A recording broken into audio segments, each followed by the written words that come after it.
You are listening to the It's Your Time podcast, and I'm your host, Certified Life Coach Michelle Arnold Burke. In today's episode, I'm discussing time management habits. Welcome to the It's Your Time podcast, the podcast where busy professionals like you get the practical solutions and support you need to gain control of your schedule so you can strive to be the best in your career, but without the stress and overwhelm. If you're looking to increase your energy and decrease your stress, you are in the right place.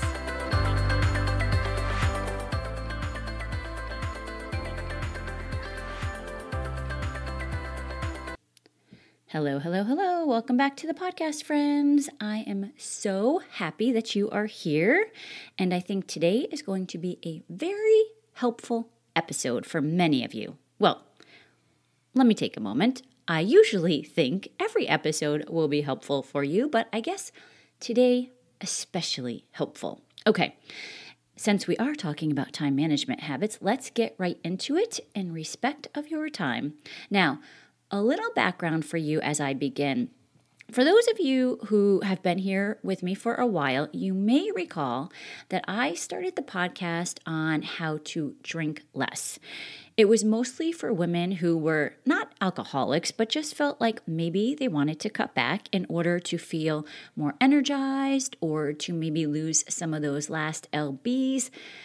And as I did more of the work, both on myself and with my clients, I realized that the reason most of the folks I worked with were actually kind of having more wine than they wanted was to find ways to relax because they were so overwhelmed with work or anxious from everything going on around them.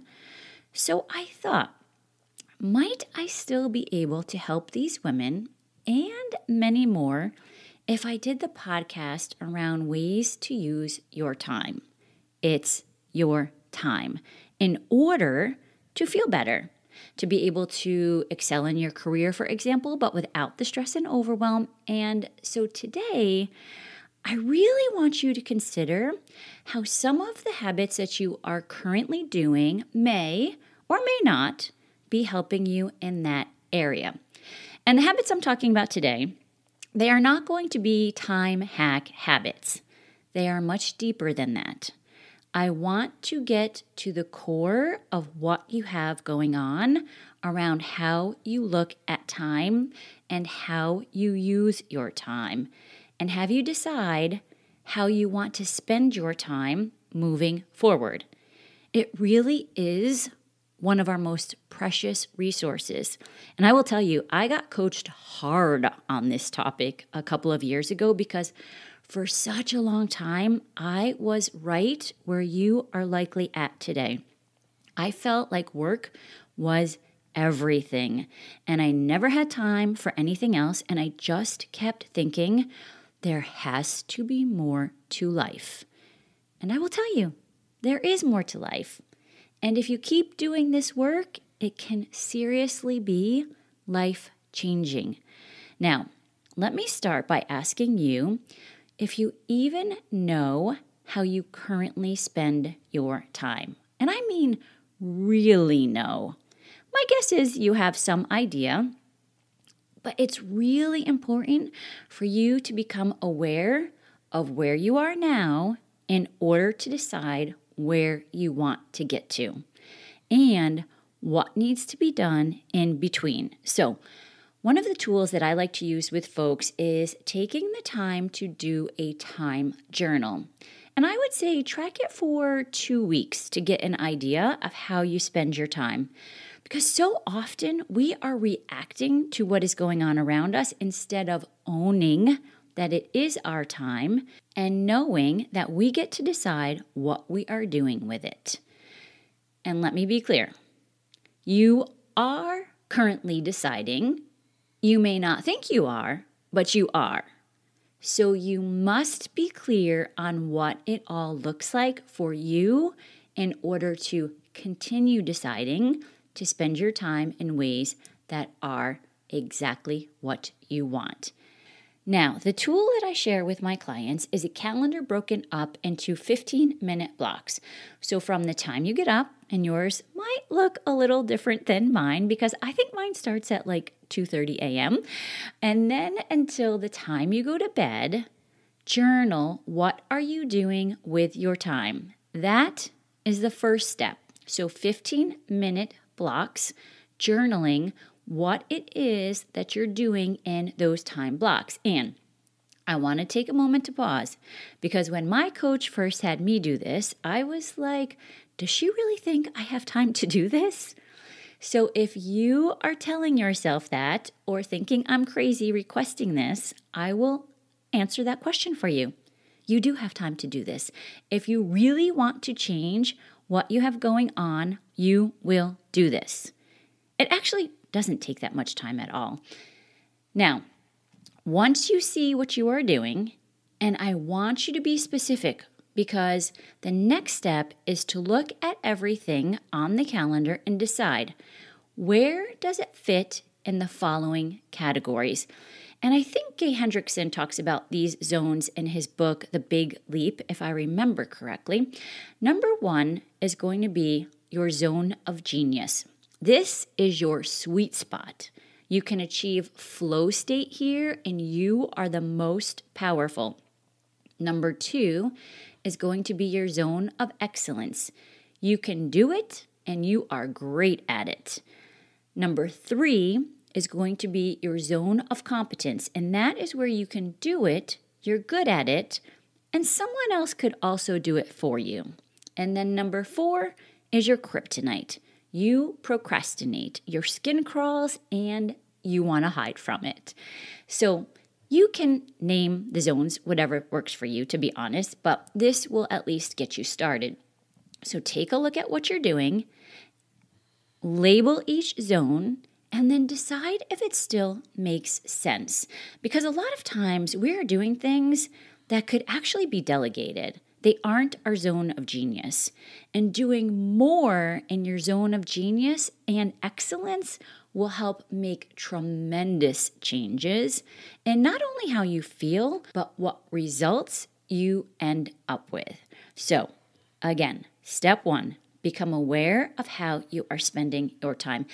And I want to just take a moment and share with you the importance of awareness because I talk a lot about it here on the podcast. And I want you to think about if you were going into the next room and I told you ahead of time, I am going to come in and I'm going to scare you. That is going to be a different reaction for you versus if I just snuck in, followed you into the room, and scared you. The awareness is what changes everything in that instance. The awareness of what you are doing in your life is what changes everything.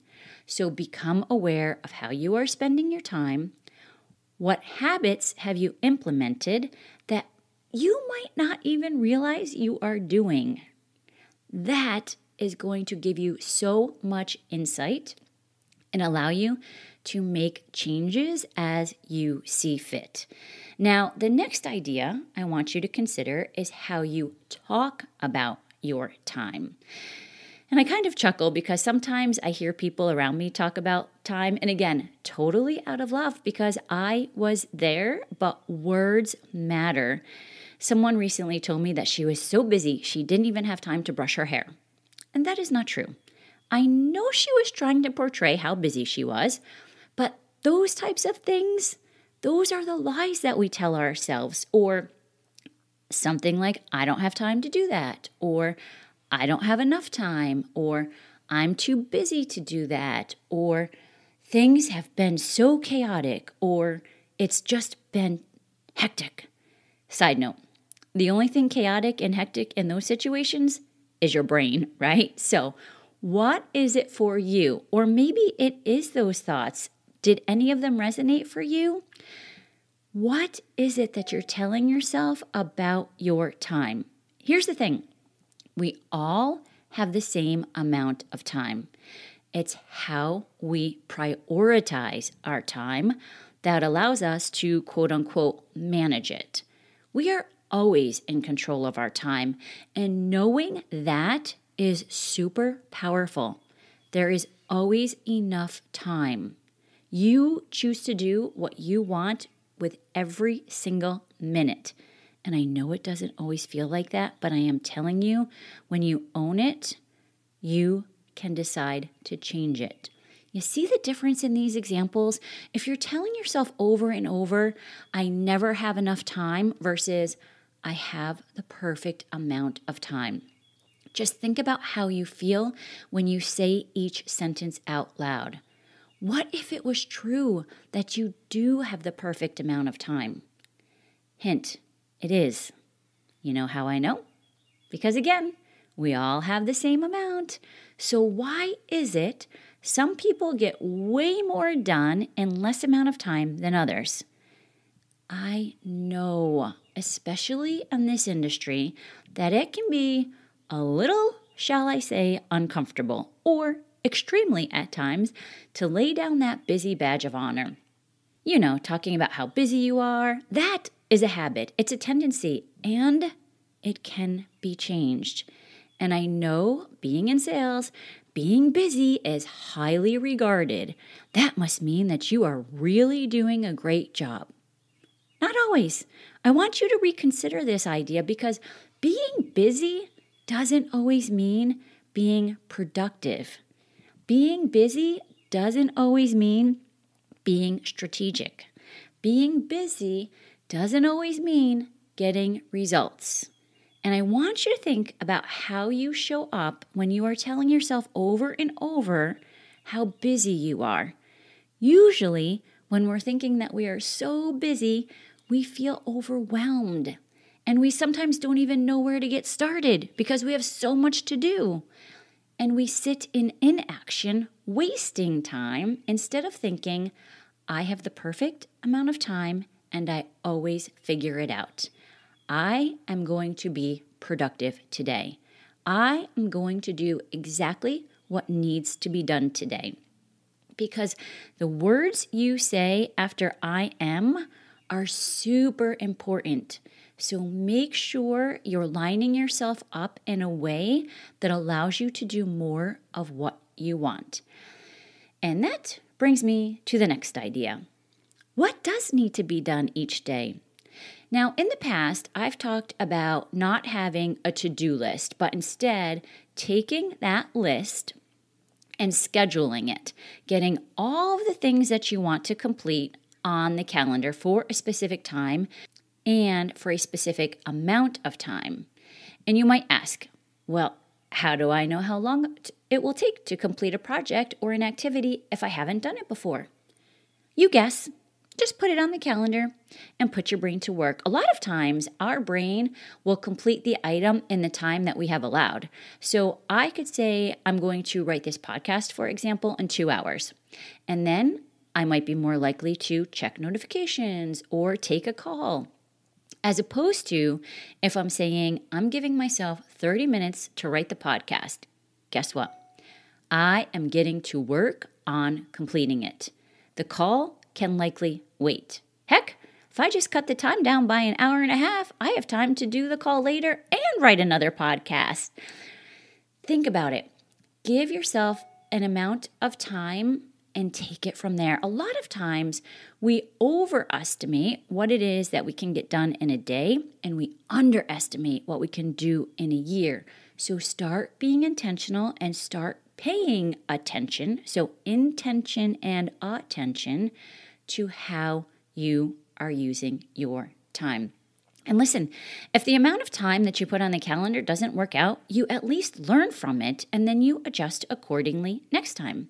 And I also like to have buffer time built in for situations like this. Now, I will tell you one thing that I have shifted over time is that I don't so much plan out my entire week like I used to.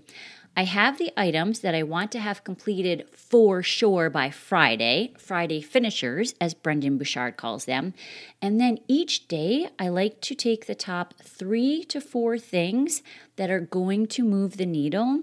And I use those things that are important in any aspect of my life. So it might be the top 3 to 4 needle movers in personal, corporate, business. It's just 3 things that at the end of the day, I know if the day explodes, I will at least have done these 3 things. And doing that, being more intentional with what needs to get done, will change your life. And I will end by suggesting that you really look at your morning habits. These habits are the ones that set up your day. Do you hop out of bed after hitting snooze a couple of times and then feel rushed, grab the coffee, check the email, race to get the kids? My guess is that might start the day feeling kind of busy. Instead, give yourself permission to do things differently. Don't get me wrong, sleep is very important, but snoozing doesn't help the situation. You can even back up in the process and let's go to the night before. So at the end of the night, remind yourself what you are looking forward to doing the next day. How will you plan to get up when the alarm goes off? Set your brain in motion so that you are going to sleep knowing that you are going to have something to look forward to when you get up. And 2 things here I will share. The idea of snoozing, Mel Robbins has the 5-second rule, and if you haven't heard of it, check it out on YouTube. She talks about the science behind counting down 5, 4, 3, 2, 1, and then just getting out of bed. I used it when I started working on getting up earlier each day. It can change so many aspects of your life, not just getting up out of bed, but it's super interesting. So again, the 5-second rule with Mel Robbins, check that out on YouTube. And if you haven't listened to my podcast on the book Atomic Habits, if you are looking to set new morning habits, I think it's like episode 30, go back and check it out. It's also a really great book, Atomic Habits, that I highly recommend if you are looking to implement any new habits. Now, today I've been talking more around mindset and awareness habits, but that book was great for the action step habits. And as I discussed in some of the ideas on the podcast, our mornings are so important.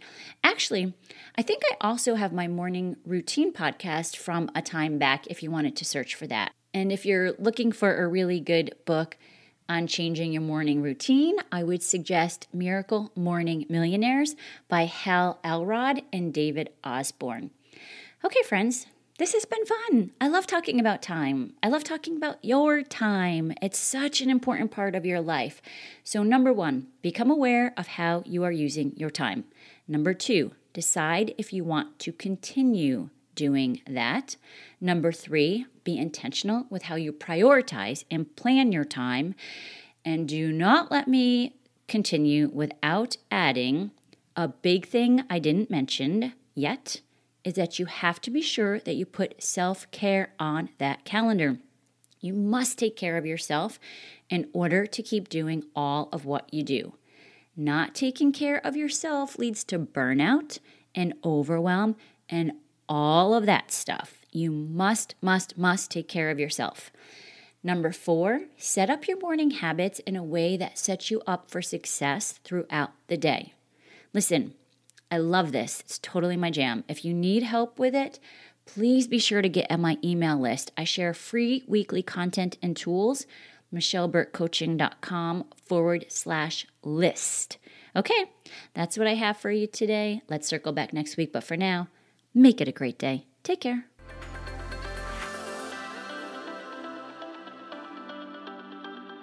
Did you know you can take this work to a deeper level with me one-on-one?